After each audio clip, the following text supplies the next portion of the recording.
اچھا جی، یہ ہارون الرشید کے بیٹے کا رلا دینے والا واقعہ ہے۔ تو ہارون الرشید کا ایک بیٹا تھا جس کی عمر تقریباً 16 سال تھی۔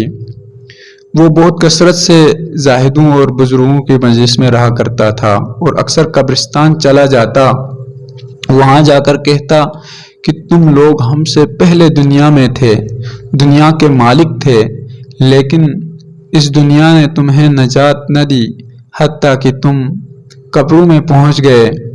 کاش مجھے کسی طرح خبر ہوتی کہ تم پر کیا گزر رہی ہے اور تم سے کیا کیا سوال و جواب ہوئے ہیں۔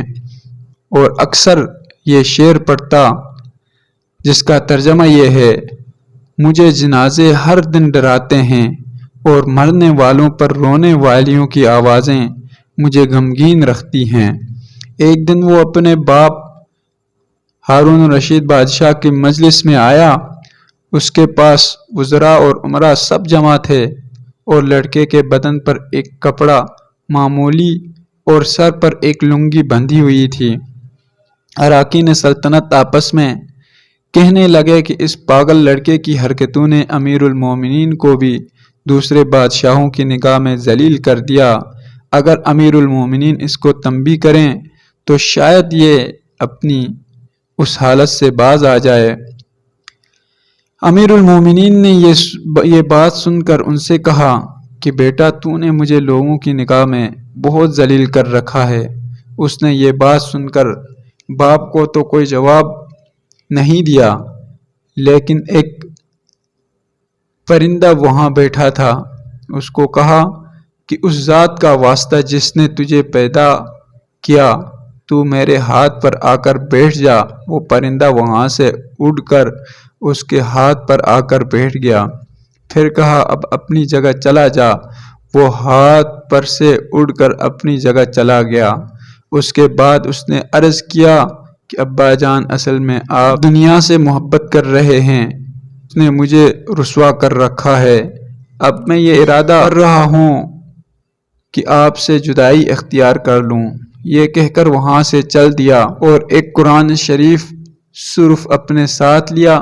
چلتے ہوئے ماں نے ایک بہت قیمتی انگوٹھی بھی اس کو دے دی۔ احتیاج کے وقت فروخت کر کے اس کو کام میں لائے۔ وہ یہاں سے چل کر بصرہ پہنچ گیا اور مزدوروں میں کام کرنے لگا۔ ہفتہ میں صرف ایک دن شنبہ کو مزدوری کرتا اور 8 دن تک وہ مزدوری کے پیسے خرچ کرتا اور 8ویں دن پھر شنبہ کو مزدوری کر لیتا اور 1 درہم اور 1 دانک یعنی درہم کا 6واں حصہ مزدوری لیتا، اس سے کم یا زیادہ نہ لیتا۔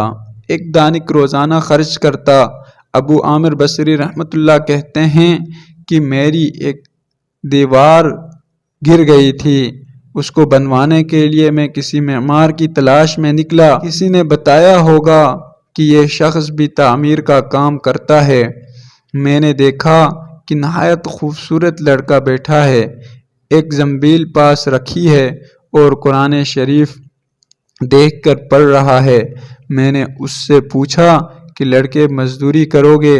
کہنے لگا کیوں نہیں کریں گے، مزدوری کے لیے تو پیدا ہی ہوئے ہیں۔ آپ بتائیں کیا خدمت مجھ سے لینی ہے؟ میں نے کہا گارے مٹی تعمیر کا کام لینا ہے۔ اس نے کہا کہ 1 درہم اور 1 دانک مزدوری ہوگی اور نماز کے اوقات میں کام نہیں کروں گا، مجھے نماز کے لیے جانا ہوگا۔ میں نے اس کی دونوں شرطیں منظور کر لی اور اس کو لا کر کام پر لگا دیا۔ مغرب کے وقت جب میں نے دیکھا تو اس نے 10 آدمیوں کی بقدر کام کیا۔ میں نے اس کو مزدوری میں 2 درہم دیے۔ اس نے شرط سے زائد لینے سے انکار کر دیا اور 1 درہم اور 1 دانک لے کر چلا گیا۔ دوسرے دن میں پھر اس کی تلاش میں نکلا، وہ مجھے کہیں نہ ملا۔ میں نے لوگوں سے تحقیق کیا کہ ایسی صورت کا ایک لڑکا مزدوری کیا کرتا ہے، کسی کو معلوم ہے کہ وہ کہاں ملے گا؟ لوگوں نے بتایا وہ صرف شنبہ ہی کے دن مزدوری کرتا ہے، اس سے پہلے تمہیں کہیں نہیں ملے گا۔ مجھے اس کے کام کو دیکھ کر ایسی رغبت ہوئی کہ میں نے 8 دن کو اپنی تعمیر بند کر دی اور شنبہ کے دن اس کی تلاش میں نکلا اور اسی طرح بیٹھا۔ وہ قرآن شریف پڑھتا ہوا ملا۔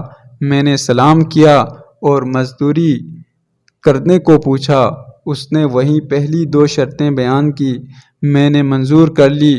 وہ میرے ساتھ آ کر کام میں لگ گیا۔ مجھے اس پر حیرت ہو رہی تھی کہ پچھلے شنبہ کو اس اکیلے آدمی نے 10 آدمیوں کا کام کس طرح کر لیا۔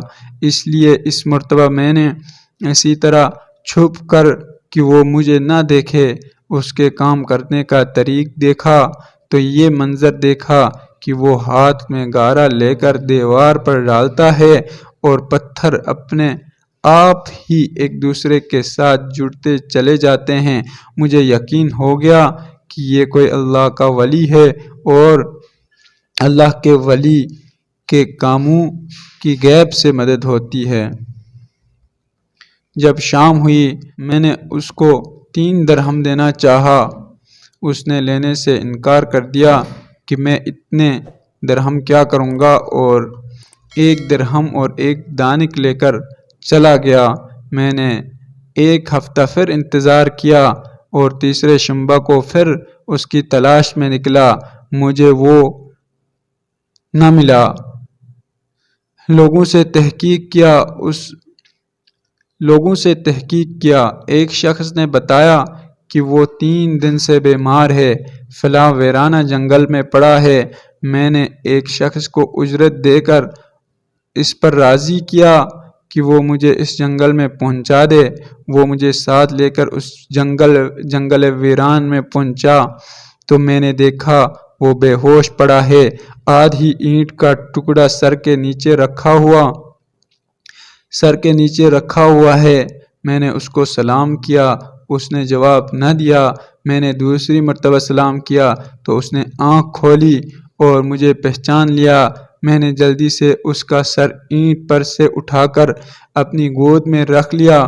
اس نے سر ہٹا لیا اور چند شعر پڑھے جن میں سے 2 یہ ہیں جن کا ترجمہ یہ ہے: میرے دوست، دنیا کی نعمتوں سے دھوکے میں نہ پڑ، عمر ختم ہوتی جا رہی ہے اور یہ نعمتیں سب ختم ہو جائیں گی۔ جب تو کوئی جنازہ لے کر قبرستان میں جائے تو یہ سوچتا رہا کر کہ تیرا بھی ایک دن اسی طرح جنازہ اٹھایا جائے گا۔ اس کے بعد اس نے مجھ سے کہا کہ ابو عامر، جب میری روح نکل جائے تو مجھے نہلا کر میرے اس کپڑے میں مجھے کفن دے دینا۔ میں نے کہا، میرے محبوب، اس میں کیا حرج ہے کہ میں تیرے کفن کے لیے نئے کپڑے لے آؤں؟ اس نے جواب دیا کہ نئے کپڑوں کے لیے زندہ لوگ زیادہ مستحق ہیں۔ یہ جواب حضرت ابو بکر صدیق رضی اللہ تعالی عنہ کا جواب ہے۔ جب انہوں نے بھی اپنے وصال کے وقت یہی فرمائش کی تھی کہ میری انہی چادروں میں کفن دے دینا، اور جب ان سے نئے کپڑے کی اجازت چاہی گئی تو انہوں نے یہی جواب دیا تھا۔ لڑکے نے کہا کہ کفن تو پرانا ہو یا نیا، بہرحال بوسیدہ ہو جائے گا۔ آدمی کے ساتھ تو صرف اس کا عمل ہی رہتا ہے، اور یہ میری لنگی اور لوٹا قبر کھودنے والے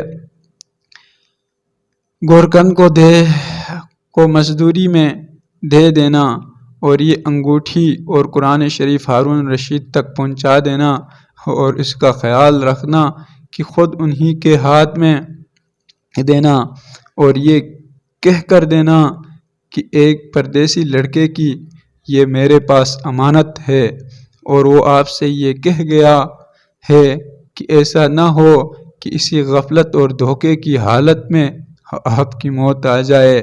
یہ کہہ کر اس کی روح نکل گئی۔ اس وقت مجھے معلوم ہوا کہ یہ لڑکا شہزادہ تھا۔ اس کے انتقال کے بعد اس کی وصیت کے مطابق میں نے اس کو دفن کر دیا اور دونوں چیزیں گورکن کو دے دی، اور قرآن پاک اور انگوٹھی لے کر بغداد پہنچا اور قصر شاہی کے قریب گیا تو بادشاہ کی سواری نکل رہی تھی۔ میں ایک اونچی جگہ کھڑا ہو گیا۔ اول ایک بہت بڑا لشکر نکلا جس میں تقریباً 1000 گھوڑے سوار تھے۔ اس کے بعد اسی طرح یکے بعد دیگرے 10 لشکر نکلے، ہر ایک میں تقریباً 1000 سوار تھے۔ 10ویں جتھے میں خود امیر المومنین بھی تھے۔ میں نے زور سے آواز دے کر کہا کہ اے امیر المومنین، آپ کو حضور اقدس صلی اللہ علیہ وسلم کی قرابت رشتہ داری کا واسطہ، ذرا سا توقف کر لیجئے۔ میری آواز پر انہوں نے مجھے دیکھا تو میں نے جلدی سے آگے بڑھ کر کہا کہ میرے پاس ایک پردیسی لڑکے کی یہ امانت ہے جس نے مجھے یہ وصیت کی تھی کہ یہ دونوں چیزیں آپ تک پہنچا دوں۔ بادشاہ نے ان کو دیکھ کر پہچان لیا، تھوڑی دیر سر جھکایا، ان کی آنکھ سے آنسو جاری ہو گئے اور ایک دربان سے کہا کہ اس آدمی کو اپنے ساتھ رکھو، جب میں واپسی پر بلاؤں تو میرے پاس پہنچا دینا۔ جب وہ باہر سے واپسی مکان پر پہنچے تو محل کے پردے گروا کر دربان سے فرمایا، اس شخص کو بلا کر لاؤ، اگرچہ وہ میرا غم تازہ ہی کرے گا۔ دربان میرے پاس آیا اور کہنے لگا کہ امیر المومنین نے بلایا ہے اور اس کا خیال رکھنا کہ امیر پر صدمہ کا بہت اثر ہے۔ اگر تم 10 باتیں کرنا چاہتے ہو تو 5 ہی پر اکتفا کرنا۔ یہ کہہ کر وہ مجھے امیر کے پاس لے گیا۔ اس وقت امیر بالکل تنہا بیٹھے تھے۔ مجھ سے فرمایا کہ میرے قریب آ جاؤ۔ میں قریب جا کر بیٹھ گیا۔ کہنے لگے کہ تم میرے اس بیٹے کو جانتے ہو؟ میں نے کہا جی ہاں،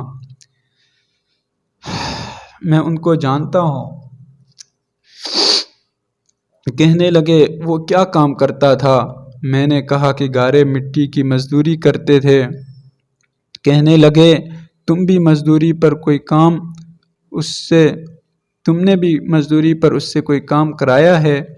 میں نے کہا کرایا ہے۔ کہنے لگے تمہیں اس کا خیال نہ آیا کہ اس کی حضور اقدس صلی اللہ علیہ وسلم سے قرابت تھی کہ یہ حضرات حضور صلی اللہ علیہ وسلم کے چچا حضرت عباس رضی اللہ تعالی عنہ کی اولاد ہیں؟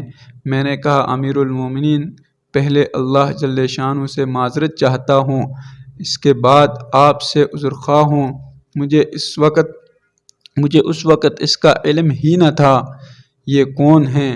مجھے ان کے انتقال کے وقت ان کا حال معلوم ہوا۔ کہنے لگے کہ تم نے اپنے ہاتھ سے اس کو غسل دیا؟ میں نے کہا جی ہاں۔ کہنے لگے اپنا ہاتھ لاؤ۔ میرا ہاتھ لے کر اپنے سینے پر رکھ دیا اور چند شعر پڑھے جن کا ترجمہ یہ ہے: اے وہ مسافر جس پر میرا دل پگھل رہا ہے اور میری آنکھیں اس پر آنسو بہا رہی ہیں، اے وہ شخص جس کا مکان قبر ہے، قبر دور ہے لیکن اس کا غم میرے قریب ہے۔ بے شک موت ہر اچھے سے اچھے عیش کو مقدر کر دیتی ہے۔ وہ مسافر ایک چاند کا ٹکڑا تھا، یعنی اس کا چہرہ جو خالص چاندی کی ٹہنی پر تھا، یعنی اس کے بدن پر پس چاند کا ٹکڑا بھی قبر میں پہنچ گیا، وہ چاند کی ٹہنی بھی قبر میں پہنچ گئی۔ اس کے بعد ہارون الرشید نے بصرہ اس کی قبر پر جانے کا ارادہ کیا۔ ابو عامر ساتھ تھے۔ اس کی قبر پر پہنچ کر ہارون الرشید نے چند اشعار پڑھے جن کا ترجمہ یہ ہے: اے وہ مسافر جو اپنے سفر سے کبھی بھی نہ لوٹے گا، موت نے کم عمری ہی کے زمانے میں اس کو جلدی سے اچک لیا۔ اے میری آنکھوں کی ٹھنڈک، تو میرے لیے انس اور دل کا چین تھا، اور مختصر راتوں میں بھی اور لمبی راتوں میں بھی تو نے موت کا وہ پیالہ پیا ہے جس کو عنقریب تیرا بوڑھا باپ بڑھاپے کی حالت میں پیے گا،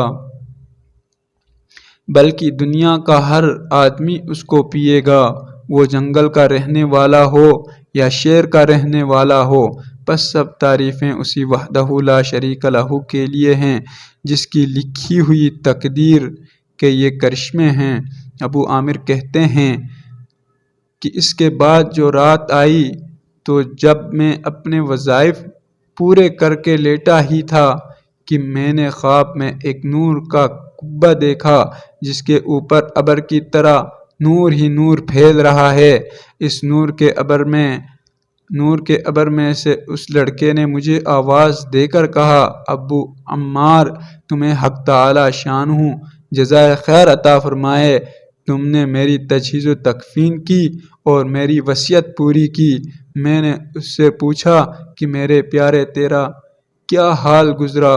کہنے لگے، میں ایسے مولا کی طرف پہنچا ہوں جو بہت کریم اور مجھ سے بہت راضی ہے۔ مجھے اس مالک نے وہ چیزیں عطا کی جو نہ کبھی کسی آنکھ نے دیکھی، نہ کان نے سنے، نہ کسی آدمی کے دل پر ان کا خیال گزرا۔